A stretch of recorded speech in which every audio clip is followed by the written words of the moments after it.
맨체스터 시티와 리버풀이 프리미어 리그 타이틀을 차지한 토트넘의 최신 확률.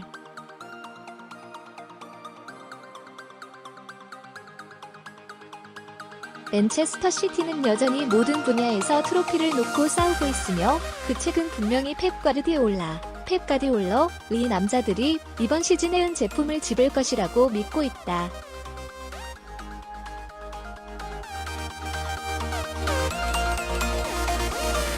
리버풀의 스타 딘 손더즈는 도시가 사루타로 우승할 것이라는 과감한 주장을 펼쳤지만 배팅 확률은 블루스의 성공적인 승리를 의미한다.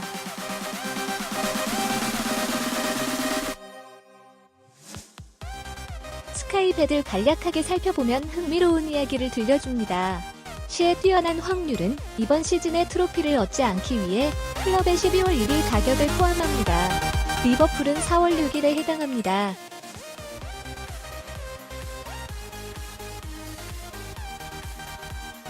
과르디올라 감독은 FA컵 8강전에서 리그컵 결승에 진출했으며 프리미어 리그 정상에 올라섰다.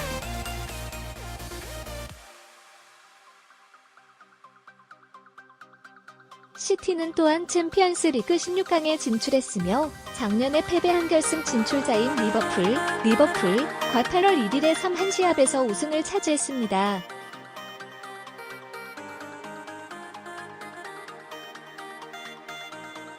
프리미어 리그 타이틀에 오르면 시티는 8월 11일, 리버풀은 5월 4일으로 두 번째로 좋아합니다.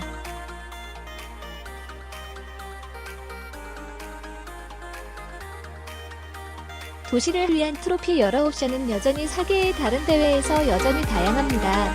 확률을 기반으로 가장 가능성 있는 시나리오는 시가 프리미어 리그와 리그컵을 확보하고 리버풀이 아직 2경기 중 하나를 이기지 못하는 것입니다.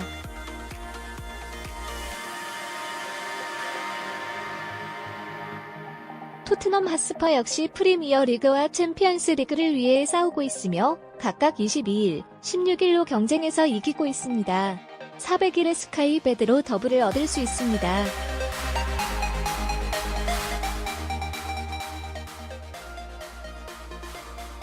아래 맨체스터 도시, 리버풀 및 토트넘 트로피의 확률에 가득 차 있는 명부.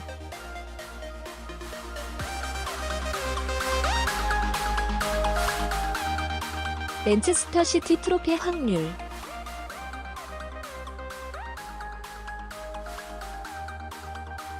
맨시티, 프리미어 리그 8월 11일 우승.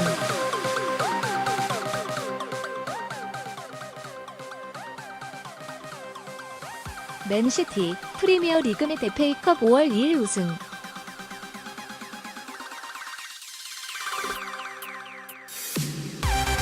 맨시티, 프리미어 리그 및 리그컵 5월 4일 우승.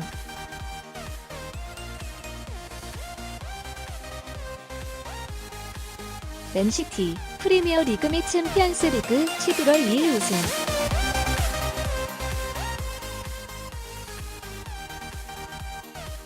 맨시티, FA컵 11월 10일 우승.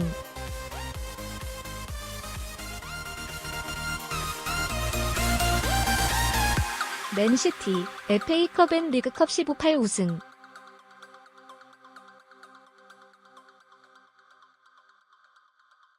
맨시티, FA컵 앤 챔피언스 리그 8월 1일 우승.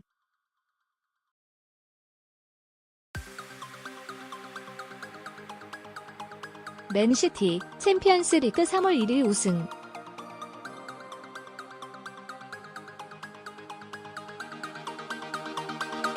맨시티, 프리미어 리그, FA컵, 리그컵 4월 1일 우승.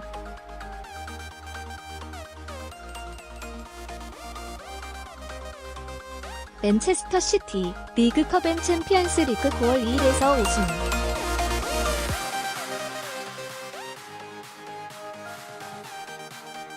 맨체스터 시티, 리그컵 2월 7일 우승.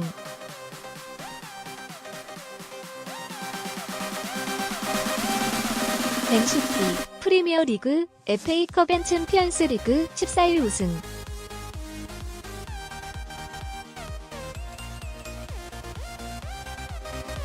맨시티, 프리미어 리그, 리그컵, 챔피언스 리그 17일 우승.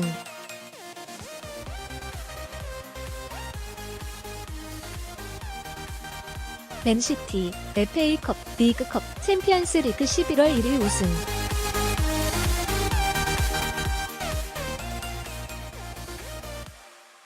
맨시티, 프리미어리그, FA컵, 리그컵, 챔피언스리그 18일 우승.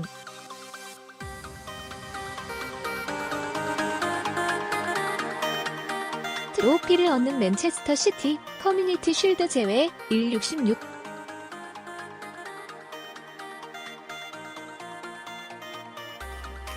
맨체스터 시티, 트로피를 얻지 못한 커뮤니티 쉴드 제외, 12월 1일.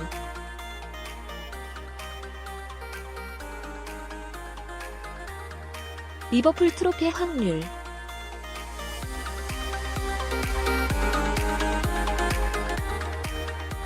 프리미어리그 월 4일에서 이기는 리버풀.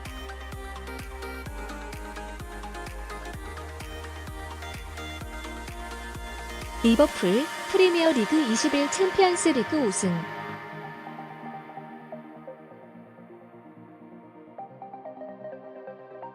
리버풀, 챔피언스리그 8월 1일 우승.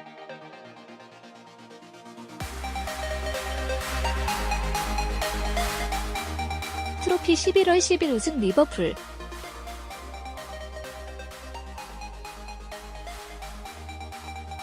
리버풀, 트로피를 이기지 못함 4월 6일.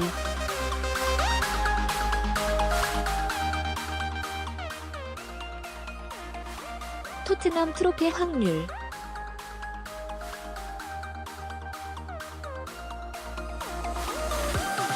토트넘, 프리미어리그 22일 우승.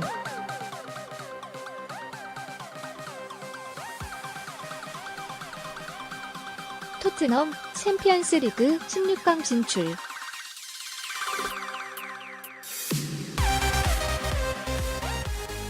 토트넘, 프리미어리그 및 챔피언스리그 400일 우승.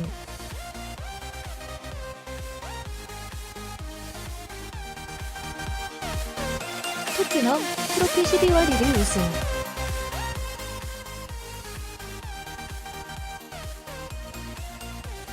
토트넘, 트로피를 이기지 못한 166.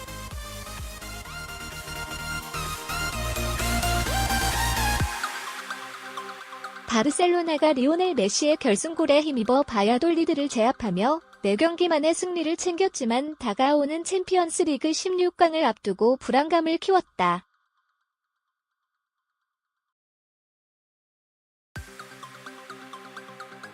바르셀로나는 17일 오전 4시 45분 이하 한국 시간 스페인 바르셀로나의 캄노에서 열린 2018-19 스페인 프리메라 리가 24라운드 홈 경기에서 바야돌리드를 1-0으로 제압했다.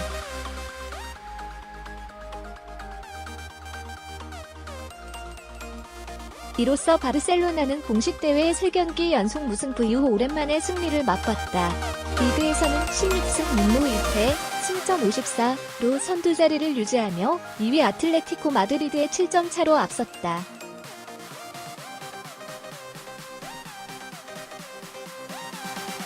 최악의 경기력, 뚜렷한 공격진들의 컨디션 저하.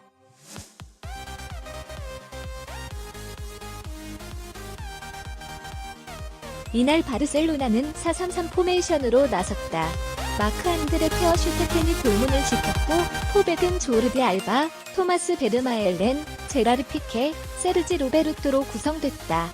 수비형 미드필더는 세르지오 부스케츠, 바로 앞선의 카를레스 알레냐, 아르투로 비달이 포진했다. 스비톱은 우스만 덴벨레, 케빈 프린스 보아탱, 리오넬 메시가 출격했다.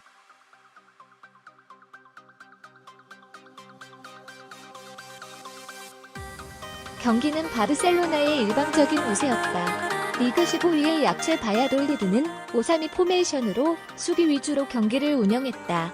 그러나 이러한 바야돌리드를 맞아 바르셀로나의 공격 전개는 무기력했고 답답했다.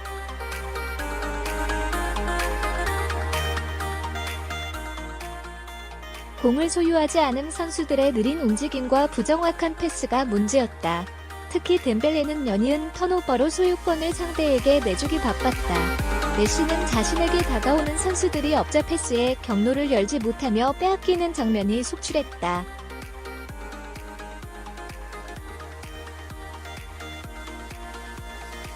숨통이 트인 것은 전반 43분이었다. 빠른 역습 상황에서 수비수 피케가 저돌적인 공격 가담으로 페널티킥을 얻어냈고 키커로 나선 메시가 선제골을 장렬했다. 올 시즌 리그 22호, 라리가 득점 1위, 이자 공식 대회 30호 골이었다. 11시즌 연속 30골의 대위협을 달성한 순간이었다.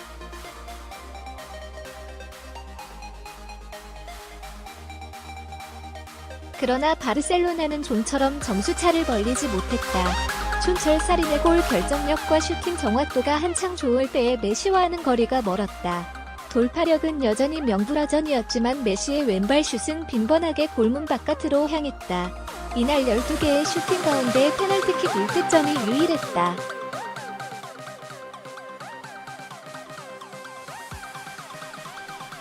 물론 메시는 컨디션 난조에도 불구하고 무려 8개의 키패스를 공급하며 존재감을 발휘했다. 문제는 그 다음이었다. 보아탱 대신 후반 15분 교체 투입된 루이스 수아레스는 결정적인 기회를 수차례 무산시켰다.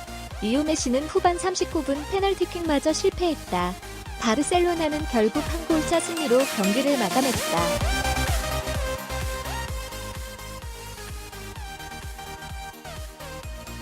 이러한 열린 교육 끝에 결국 손흥민은 원주 육민관중학교 축구부에 들어가게 되었고 곧이어 재능을 점차 만개하기 시작했다. 축구 명문 동북고등학교에 진학했으나 약 3개월 남짓만 뛰고 중퇴했다.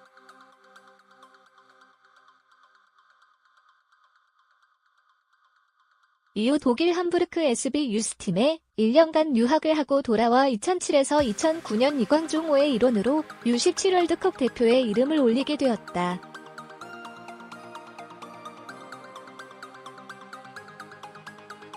동북고 학적은 유지했던 것으로 보이는데 대한축구협회의 청소년 대표팀 명단을 보면 소속란에 한동안은 함부르크로 기재되다가 U17 월드컵 당시에는 동북고등학교로 기재가 되었다.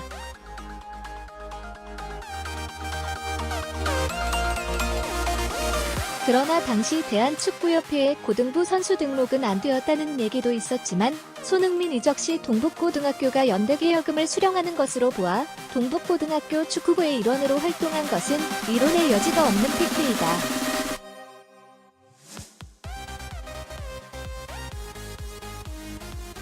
손흥민 모교도 한박 웃음, 연대계여금 받는다.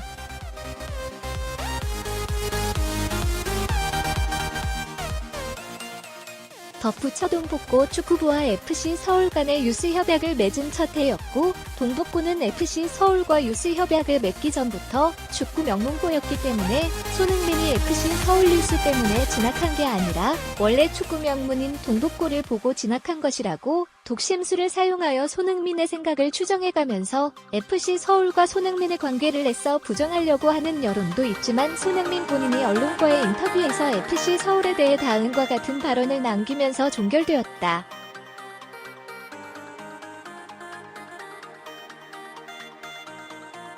손흥민 10대 1 인터뷰 하트브레이커 춤. 내가 워낙 몸치다.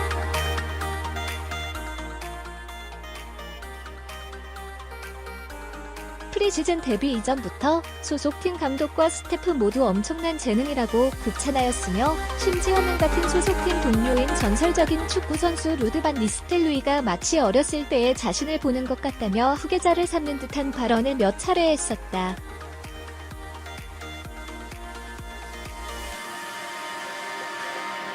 반 니스텔루이는 자신이 젊었을 때 지도해줄 선배가 없어서 괴로웠다고 했다.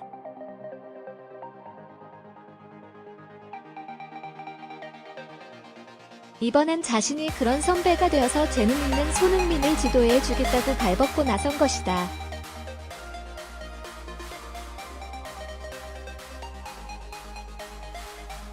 부상 중에도 여러 가지 조언을 많이 하는 등 도움을 줬다고 한다.